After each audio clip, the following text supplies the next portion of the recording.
talk about level versus RAP. And the document the board has talks about the amount issued and the difference between the level and the RAP. With the RAP, we were talking about putting $25 million up front. Simply, we will not do bond for $25 million of the cost of the project, and $63 million in bonds for a total of $88 million.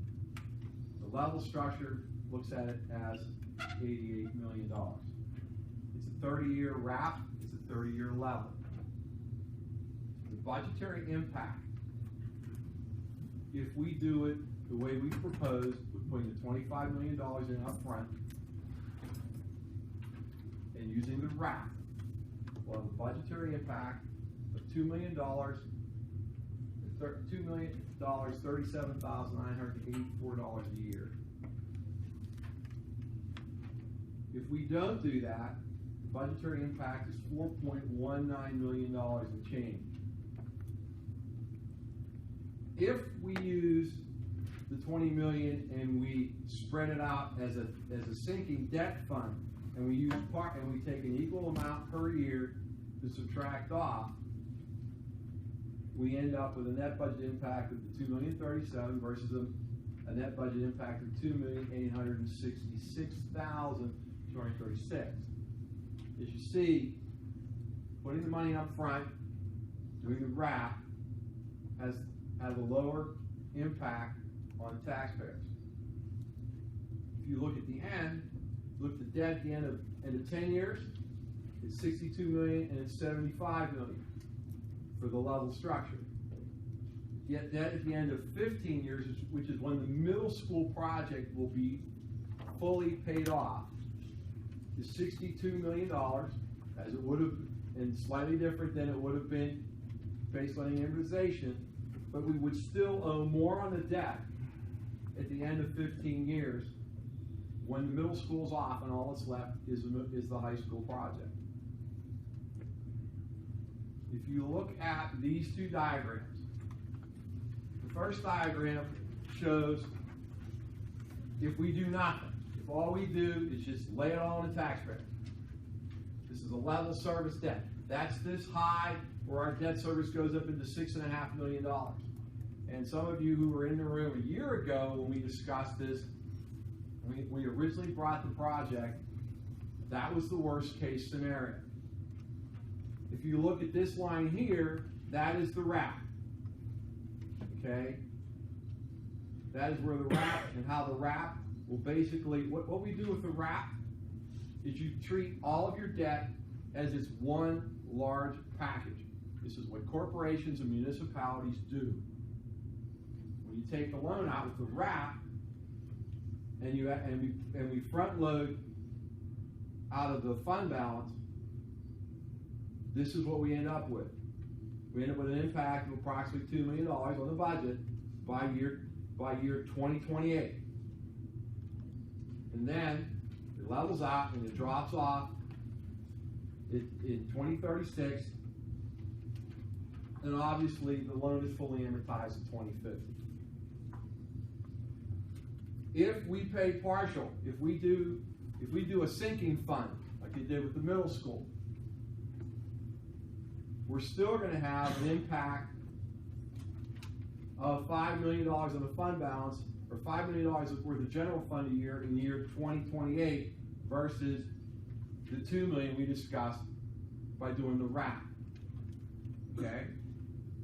That's the structure and how it works. These are straight ahead amortization numbers. There was also a question about plan con. I do not know what happened to my slide, because that is not how I gave it to everybody. There have been some things out there in the ether about plan con. There is a very big articulated formula that gives us our maximum eligible reimbursement. It's based on the square footage of the project, the number of students impacted, cost, and several other factors.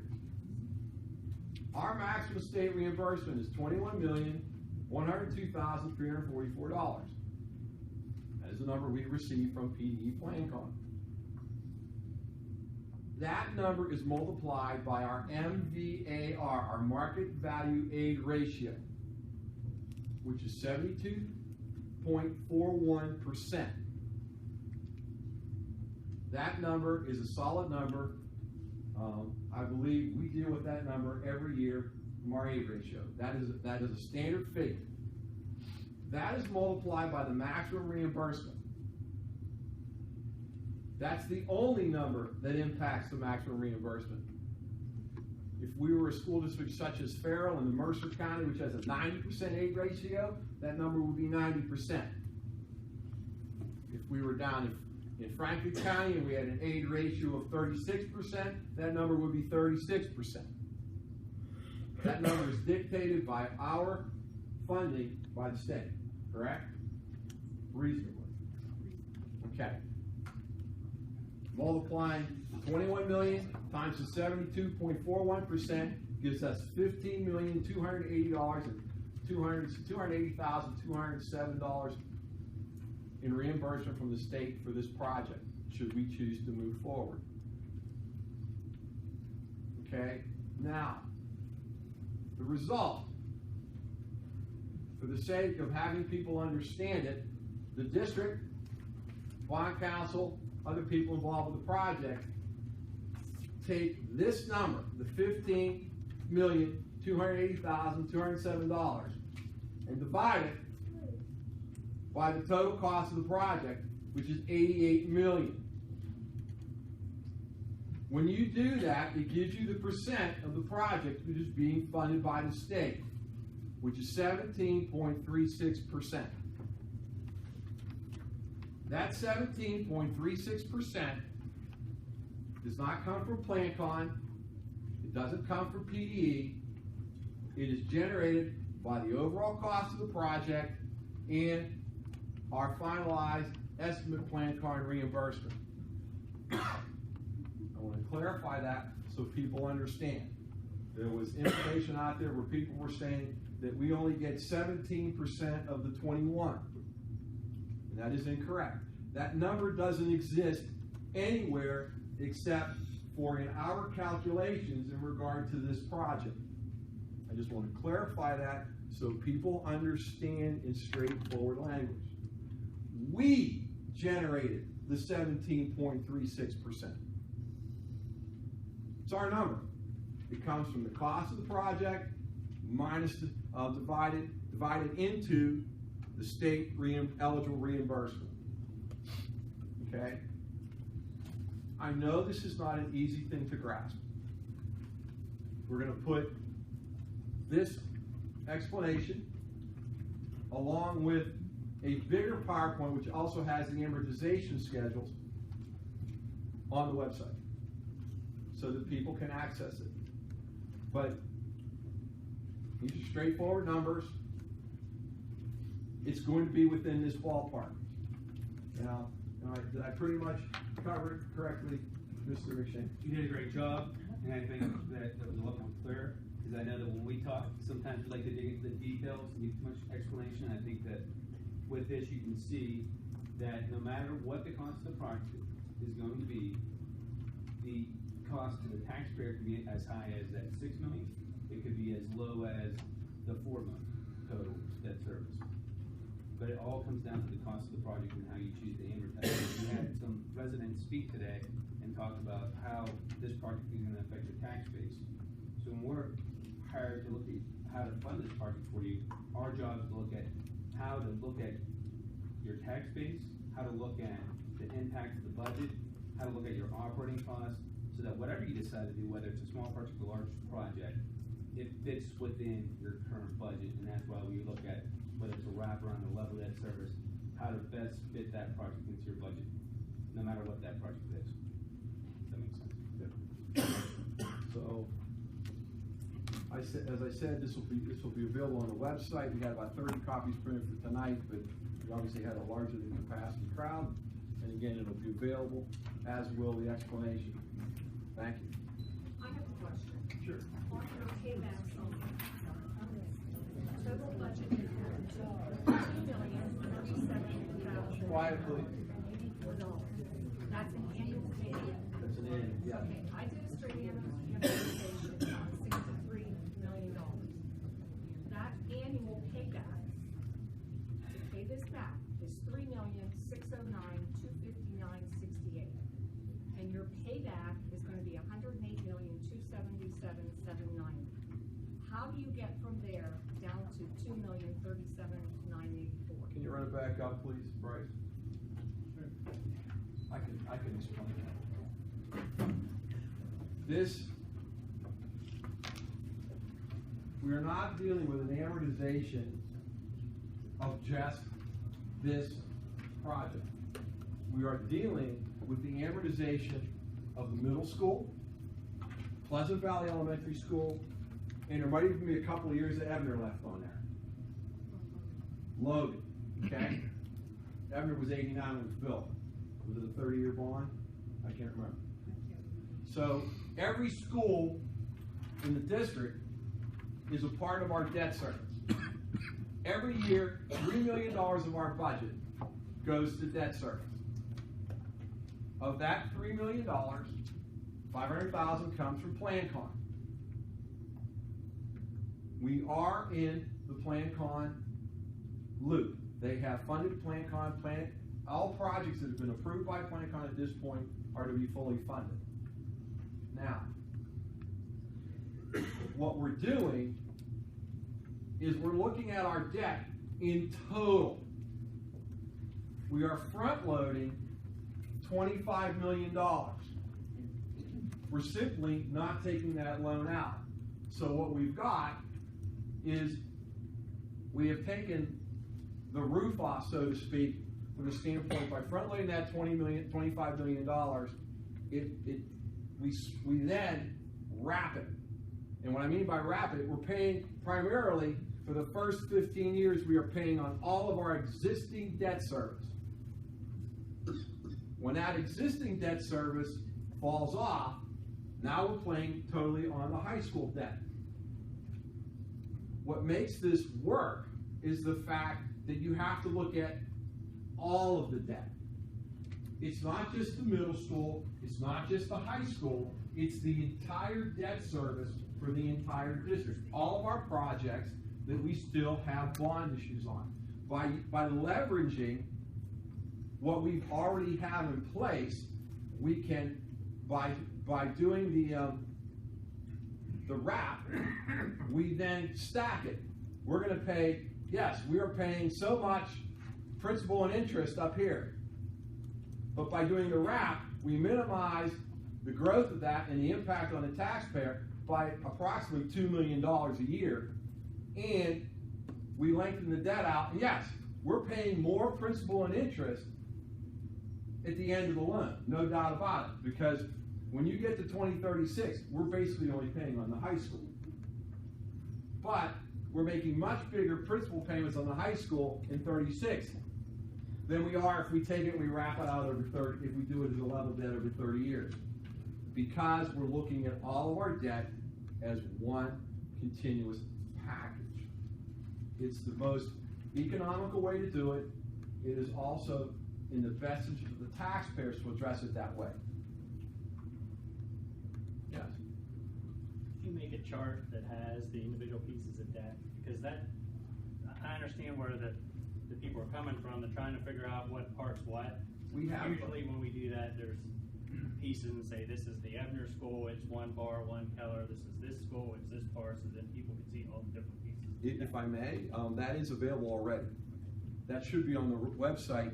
In his original, it has the layers of debt, existing debt, and how this is layered on. This was simply to show that the payoff of the difference between level funding and the wrap. And then this is quite simple. That's just, I can't tell you where how to get to 21 million, because when Mike Kelly started to tell me all the different things, we were in a meeting last week, and he started down this laundry list of things, and I just said, whoa, wait a second. That's a number that's dictated by the state, and I can tell you basically why. Okay?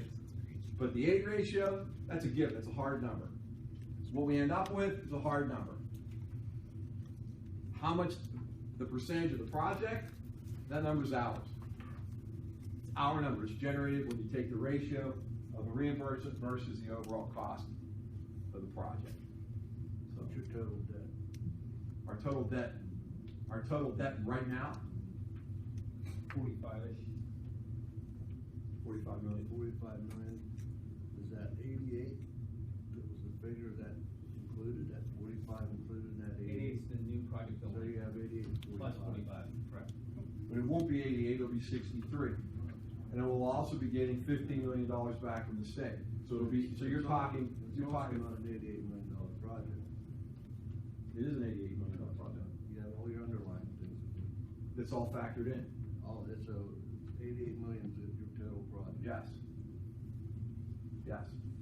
That's all been factored in. That's the it. athletic field, everything. Tennis courts, no. The athletic movement, Administrative offices, everything. Is that all included? administrative offices, no. What about your athletic field? What about That's included. tennis court? Tennis court is not, but that's a $250,000 in. Nothing. All right. All right. So basically what you're saying is, if we were to do this as a standalone project and not have the relief coming from the excess debt later, you can't afford to do it because you don't have the money to make that payment. That isn't what I said. I'm not saying that. If you did this, what I'm saying is, Then why are you wrapping it around? Why aren't you doing a straight debt, straight payment? because it's the impact, you're taking the debt and you are spreading it out over the people who would use it. When you think about your taxpayers, you think about the taxpayers here, and you look at the use of the community, but you look at the fact that people are going to be using this building for 50, 60 years, and so you're basically spreading the impact out equally over those 30 years. You're spreading it out because you don't have the money to pay for it now. You can't make a payment of $3,609,000 a year because you don't have it. That's why you're doing it, and you just said you're gonna pay more principal and interest because of it. So we looked at level debt for the entire project on its own, looked at full wraparound, and then we looked at using some amount of money out of your fund balance. We knew the district wanted to spend something out of its fund balance. It was money that was raised by the taxpayer, came out off the tax rolls, paid by the people in this audience. So how can we use that to offset this project? The district could do level debt service, and that's what we've done in the past for other district projects. And then you could utilize that 25 million over the life of the project to help pay for it. Makes sense? The only problem in today's market, that 25 million sitting there earning next to nothing. You'd have to go out and initiate $8 million worth of bonds earning close to 4%. So there's a loss to the district as that money sits there. So we looked at what's the most optimal use for this project if you're gonna contribute funds. And in today's market, this could change next year. Next year, we could say, let's issue level debt and keep your money in your pocket. But currently, in the current market conditions, to utilize a wraparound scenario and compare that to level, you can see that you're paying the exact amount of principal both ways. You're paying close to the exact amount of interest when you offset it with your interest earnings that you would have had if you would have left that money in your account. And it just so happens that under this scenario where you're using 25 million in a wraparound, the taxpayer will be left with something along the lines of $1 million less in a payment out of their pocket on a yearly basis by utilizing that structure versus the level debt. So we did look at all the scenarios, and it could change. We could do level debt next year. All we need to do is for interest rates to go up. Interest rates That's go a up. $5 million payment a year. If you're gonna finance the whole 88 million, I've got an amortization. Well, if you're gonna use 88 million, you have to utilize your 25 million in hand to offset that debt service, because under Act 1, there's no district that could afford a project like this, and it's just the facts of Act 1, it has nothing to do with this district. But we are going to pay more over the life of this because we can't afford the payment now. You can't. If you don't reduce you can't- principal, you can you're afford- gonna pay more The interest. district can definitely afford the payments now. If you use your 25 million to offset it. If I may, if we level fund it, in 15 years, we're gonna owe $64 million. If we level fund it and pay all the interest, if we front load 25 million out of the fund balance, the same 25 we would spend on principal over the next 15 years, we will owe approximately $1.5 million less at the end of 15 years. It's actually less expensive to do the way we propose. We'll actually have more principal paid sooner than later, and it will be a positive to the taxpayers, and it will be a positive to the district and the community. Now, I understand that there are people who are for it or against it, and I get that. It's my job to put the information out and let people decide. Really, no, but sure, go ahead. I just wonder why we don't put the 25 million in under the level structure right in the beginning. Because, so we ran that scenario, because the numbers didn't work. If you did that at the very beginning on the level debt, your payment for the first 15 years would be $1 million higher than both of those. So what ends up happening is, if looking at the most optimal scenario for the taxpayer, under that scenario, you're actually paying the 25 million you have currently in hand, paying an additional 15 million total over that first 15 years. Then you do have a big drop off. The problem is you put the extra burden on those first 15 years of taxpayers. You can do it for sure. To us, it didn't seem like the most optimal scenario, but that's an option that we looked at. It saves interest though in the end. It saves interest out of the total. It puts the burden on today's taxpayers to save interest for the taxpayers in the years from 16 to 30.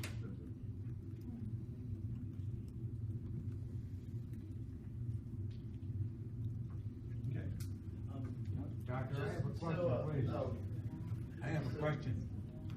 Now, I have white hair and I am old, and I do not have a computer. Would it be possible that you could put an outline in the Altoona Mirror